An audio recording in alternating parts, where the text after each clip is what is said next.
On today's episode, Benny, Dr. Nick, and I discuss how funeral videos can affect and be perceived on social media. Stay tuned. Let's talk about death, baby. Let's talk about grief and mourning. Is it argumental or existential?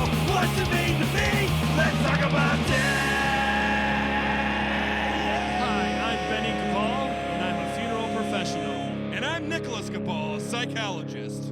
Hey, Nick, let's talk about death. Let's do it. Capali, welcome back. We got Capali back. We are going to talk about something that is near and dear to Capali. We're going to talk about social media and like funeral directors and death professionals talking about death or kind of going through a day or doing silly videos and what's appropriate, what's not appropriate. If we have thoughts or concerns, let's talk about social media. So Capali, kind of give the listeners kind of what we're talking about if they haven't experienced this. Go ahead. Well, I think there's a plethora of different types of social media platforms that you can utilize for this. TikTok, Facebook, YouTube, and where it gets really, really tricky is, funeral videos, or funeral profession is synonymous with respect, right? It's something you want to be very, very careful that you're not being too goofy, and you don't want to hurt or offend anybody's feelings. So when you're thinking about doing anything social media wise with funeral videos, how do you do it so it's not problematic? We're talking about a gray line, right? A very thin gray area where it is appropriate, where it's not appropriate, right? That's what we're talking about. So my question for you two, maybe we'll start with Benny on this. Where do you think that line is? Well, first of all, is a thin gray line when you're doing the graphite pencils? Is that a 1? Is that a 1? That's a number 2. Is it? Or that does it is go a number 2. backwards? Does it go backwards or forward? I don't remember. Anyways, beside the point, that's all I could think about when you said a very thin gray line. I think this is a tough thing for me. I think as a funeral professional myself, I think it's wonderful that people are talking about it. I actually have some colleagues that have put some videos out, especially when they're like happy, like they're in the hearse and they're driving. They don't have anybody in the car, but they're driving their hearse and they're listening to, I got sunshine, and they're like, to all of our professionals out there, have a great day. I think that's wonderful. I think that's awesome. I think yet again, it goes back to humanizing that we also are humans. We also need to pick ourselves up, pick it up. But at the same time too, I think my problem is false information. I think that's where it gets tricky for me. And what I mean by that is it's hard for people to understand that like different states have different rules. So if a funeral professional, which by the way, we are looked at by our communities as the leaders in this, like we are the people that, are going to ask us questions. And so if we say something that's wrong, 9 out of 10 people are going to think that's exactly what is the law or what people do or what's real. So I think the problem is when some funeral professionals get on without specifying like, oh, I'm doing this, but realize I'm in Minnesota. I think the problem is for most people, this may be their only, because realize people are TikTok, they're scrolling, right? They don't know that the next person's going to be a funeral director talking about like lifting a cot or opening a retort, which is what cremations is the actual like thing that the cremation exists in. So like if you've had a very bad experience with cremation or weren't prepared for that, that's the tricky part. Now, is that funeral director's fault for doing that? No, but I think that's the problem with the social media platform, especially TikToks, when you're just kind of flicking, right? You're flicking and flicking and flicking. You just lost the love of your life, and maybe even thought about cremation, and now you see a retort, and they're talking about like the degrees and all that, and that could be very. I could see it the opposite way too. I see everybody's getting closer to the mic here. I can see the opposite. Well, isn't that what we're talking about, right? Is educating the public. Absolutely. But I think that's the problem with social media is no matter what you do, it could be taken wrong one way or another. So it's kind of like the Wikipedia issue, right? Is that anybody can say whatever they want, and it's not really, it's not really structured or policed, if you will. So we could have some funeral directors or um, death care workers that are saying things that may or may not be appropriate, right? It could be the opposite too. It could be people that had a bad experience with a funeral director and are basically telling the world that all funeral directors are the same. So yet again, when it comes to death, people don't want to talk about it. So the little that they do, they think everything is 100%. Oh, that's what it is. That's a fact. That's a factoid. Instead of no, this specific funeral director and funeral home in this specific area was bad, not everybody in the whole society. Because now too, which I think is absolutely wonderful, is everybody can be experts. I'm putting up the bunny quotes right now on everything. So even if they aren't licensed, they're talking as they are a licensed individual, or they're saying things that um, would never happen in the actual realm of a funeral home, but because they read 2 or 3 books, now they're the expert on it. I think it's just you got to be careful what you're spewing, really, right? What's coming out of your mouth? Well, that's an interesting topic because isn't there some states where you don't need a degree to be a licensed funeral That's professional? very, very true. So you got to say in that state, hey, in our state, we don't even have, it's the Wild Wild West down here. Woo-hoo! And there's like the high noon. People are coming out of saloons. It's the Wild Wild West out there. Well, I don't mean to cut you short, but let's hear what Kapali has to say about this. So I actually saw a video on TikTok the other day, and it made me very, very happy. It was a family that I think they had lost their father, and their father had taught all of them how to do the electric slide. So at the funeral, they all did the electric slide, and I'm sure that there would be people offended by that. I thought it was beautiful. I think if you're sharing, supporting, and celebrating somebody's life, that's completely appropriate, right? That's something amazing that this person had brought into the family, and they wanted to kind of honor and tribute it. So again, you could say, well, maybe TikTok wasn't the right place to do that, but that might give somebody other people ideas to, hey, at my funeral I want this, or at this person's funeral it'd be cool if we did this. Again, I think at the end of the day, if it's appropriate and it makes sense, I don't see where there's a problem there. I also like that, Benny kept mentioning too, you do have to be specific about the state. You have to be specific about the laws and the rules, because something that works and vibes in Michigan may not in California or may not in Texas. So you do got to be careful, do your research, and ask questions.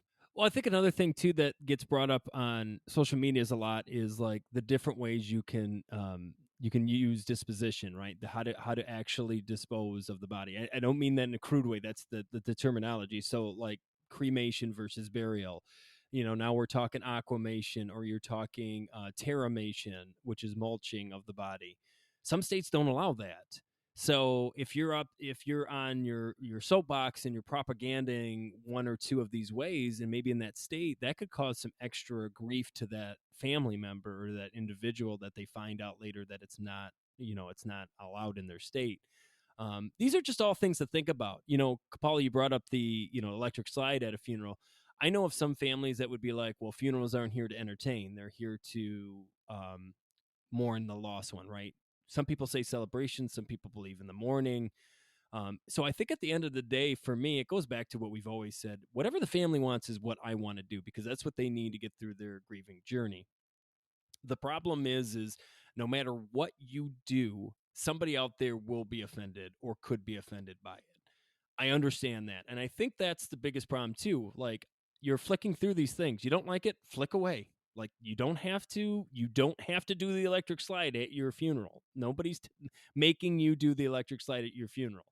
And you are free in America to have your own thoughts and your own. That's the beauty of America is that we do have our own opinions, and we're allowed to in this amazing nation. But at the same time too, like, for some people it's triggering.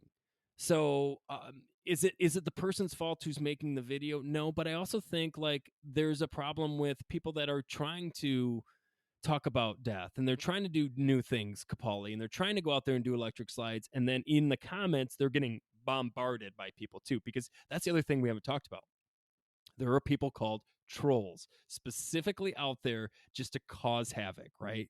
make people get in arguments and all that. And that's counterintuitive too. If you're in this like barrage battle while you're trying to do the electric slide at a funeral, right? You're trying to pep up the morose in the situation, and now like you're getting attacked by somebody. So that's another kind of thing. Doc, what's your thoughts on like all like the social media platforms and professional in your how about grief professionals talking about this? Well, I was sitting back and I was thinking about commercials, right? There's certain um, industries or professions where they can be silly, they can be goofy. I live in Michigan, and always driving up 23, there's this car salesman from, and I don't remember what city he's from, but he always has these silly billboards, right? About like taking out the competition or whatever, like that kind of stuff. But anyway, so like, but like what we work in, we have to be very cautious of how we advertise, I guess, right? And how we talk and how we educate, because it is in itself, death, right, brings about negative feelings for most people. It's either anxiety driven or sad or anger, or we can go through all the 5 stages. Here we go again. Kubler-Ross gets brought up Kubler-Ross, every episode. but again, like, I think what it comes down to, and I think you nailed this, is that no matter what you do, there is always going to be someone that doesn't like it or doesn't appreciate it. The newer generation, me being outside of the funeral profession, I can say that even going to some of the conventions that I've been fortunate enough to attend with my brothers, there is definitely still the old way or the old guard still in place. And I think there is tradition should be valued. I think there is beautiful things that came out of the old ways, if we will. With that being said, I think the newer generation is trying to maybe push the limit a little bit and try to Push it to the limit. take it to the limit. But again, this is where there's always going to be that pushback, right? Is that you got to be careful when you say certain things, because some people will get offended. But what the problem becomes is that if we don't say anything, then the problem with society not being educated and not knowing what's going on and what actually funeral professionals do, it's going to continue. And I think that's where it gets, TikTok and Instagram and Facebook, all these outlets that people are using, especially in the death industry or death professional. Um, I think that it's at least opening it up to conversation, which I think is important. But I think you got to be, again, courteous, right? Courteous, compassionate, that there is certain people that see what you two do as a calling. And I get it. And there's part of me that is, a fourth generation funeral director where there are certain things like installed down, passed on from father to son. Like taboo, right? But there's also part of me that this is kind of the punk rocker in me that's like, do we need to stir the pot a little bit to get the conversation A rolling? And then B, because there's other countries and there's other nationalities that look at death completely different with in my opinion, Doc, not necessarily everybody who's listening, a way healthier version of celebrating somebody's life through funeral visitation, whatever you want to call it, memorial gatherings, et cetera, et cetera. And I think part of the problem of people not doing videos of them dancing before they go into work, afraid of that, takes away the humanism of what we do, right? So now we're being bullied not to be humans a little bit. And I don't think that's right. Well, and plus, per a conversation you and I had the other night, there's a difference of, again, if you have a funeral professional that's in an empty chapel and maybe they, are cleaning up after the night's done. Nobody is there. They're alone. Maybe they're listening to music and having some fun, versus like during a service. Obviously, that would be disrespectful, and that wouldn't be cool for them to just bust a move in front of grieving people if they weren't comfortable and privy to that. But like you were saying earlier, like you're in a hearse by yourself and you're doing something, again, as long as it's, celebrating, supporting, sharing, and it's not disrespectful, where is the issue there? And I'm not saying that there's not. That's the question I'm Well, asking. and as I say this, I realize like obviously do not drive in TikTok. But my thought is the whole idea of you want to celebrate what you do too. We're happy to be funeral directors. It's not always the sad, morose, right? We're trying to tell you guys all out there that we're humans. We have laughter. It's part of our. It's installed in our bones, and it's like, why wouldn't we want to share that, right? Because the opposite is what, telling the kids that are growing up and be like, hey, I kind of want to be a funeral director, and all they see is like, you can't do this, you can't be this person, you can't do this. You can, but it has to be all behind closed doors. Like, no, that shouldn't be that. You should be an individual as a funeral professional. Somebody who has fun doing something should not be um chastised basically because they did. I don't know. It's a very tough. You said it's a very light gray line. Well, disclaimer, right? This is you're listening to three people that have been born, bred, and raised around death and funeral professionals, right? So, and we're young, right? So, disclaimer that we are a little bit subjective, Bias, a little bit bias, biased, probably. right? But I do think that one thing that I would really, and this is the reason why we're doing this podcast, right, is to, let's just talk about it, right? Maybe, and I'm really actually, going back to what we say at the end of every episode, like, I'm really interested to hear what you listeners think about this. Where is the inappropriate versus the appropriate? Where is the compassionate, courteous, respectful funeral director versus the childish goofball? Right, I guess is what we're really asking. Well, I think something that people don't realize it's kind of helped with the TikTok thing, kind of like when what was that the Big Bang Theory came out, like there were so many more people who want to be scientists, right? There was a huge flock to biochemistry and all that. I'm finding that people are more interested in being funeral directors because there's more knowledge now than there ever was about what we actually do. What was it like? What, like the show, the Rook's Night or whatever, where like chess came back? Like people were buying the Queen's Gambit. the Queen's Gambit, The where everybody Queen's was Gambit. like, Great show. Rook's Night. The Rook's Night. That's Doc's new The band. Rook's The Rook's the Night. Rook's Night. But you get Rook what I'm saying? Night. Like I think it does, right? And again, it spurs the What a night. conversation, right? We're talking about it, which is so important. Well, Doc, after all that Rook Night conversation, I think it's time for some cues and some A's. Q&A, everyone loves that Q&A. Q&A. All right. I just love those Q&A. Q&A. All right, Benny and Capaldi, here we go. Question of the night. Death of relationships. Hello, my name is Ray. I just found your podcast and I have a severe fear of dying. This is why I'm trying to learn more and not hide away from death. One thing I struggle with isn't necessarily death, but it's kind of close. How do you grieve the death of a relationship you had with someone? Say a 10-year friendship just suddenly going to no contact.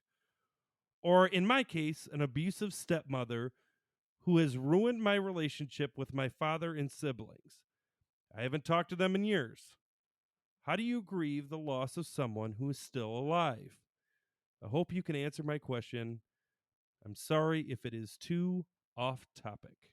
It is definitely not off topic. I think, Doc, you and I have talked about this a lot, that grief, it has many faces. And it's funny because everybody just associates it with death, but it has to do with everything, right? I mean, if you look at the existential crisis in all of us with losing jobs, losing relationships, to divorce, she brought up a stepmother, right? I think, Ray, this is an awesome question. And to be honest, a little bit of that is anticipatory grief, right? Is the idea that you are already grieving that relationship, but you're still grieving. You're still going through it, right? You're still thinking about it, which means that you haven't gone through it completely. And I think that's a very interesting thought. It is definitely not off topic. It's, if anything, it's really just nailed it, bullseye, 50 points. But I don't know. To me, I think sometimes you got to really look what's important to you. Is it important to you to try to mend that fence? Maybe it's important to you to forgive that individual. Maybe it's not. I think this is a very self-seeking situation. What do you think, Doc, on this one? I'm gonna pass the mic to my brother Capali. I think he's got some thoughts. He just backed away from the mic very quickly. Was not prepared for Doc to send off the. There he goes. He's Okay, back. one thing real quick. I will say a 10-year friendship that goes no contact or suddenly goes no contact. I guess in that situation, if you think there's still the potential of something there, you could always try to reconnect. You could always try to reach out. Again, I don't have the basis for why this went cold, but it never hurts to try to reach out. I mean, if it's bothering you enough to where you're asking us, it might be worth just giving it a shot. It could be getting together for a cup of coffee or going to the bowling alley and throwing a few games, whatever it would take to try to maybe get that conversation started. That could help. And if it doesn't, I mean, at least you gave it a shot. You gave it a try. I mean, that's really, I would think that if I put myself in that situation, that's what I would try to do, is at least give it a shot. And if it doesn't work, you did what you could. Patient, empathy, curiosity. Those are the three things that came up to me when I was listening to, or reading that. Patience in that, I think you need to take some time, sit with it, ask yourself, what do I want to do? What do I need to do? Right? Maybe journal about it, take some long walks, meditate on it, do what you need to get clear headed, and ask yourself, what is important in this discussion?